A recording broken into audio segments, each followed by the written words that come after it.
Because I don't really care what lead she's on. There you go.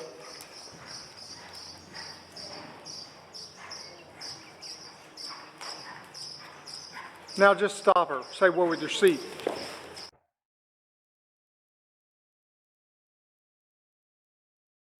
Right there, that's a bit of a timing issue where Cece tries to stop on one leg and then she brings her other leg up underneath her. But Caitlin's really sitting down in the saddle right there, and Cece reacts to it almost instantly.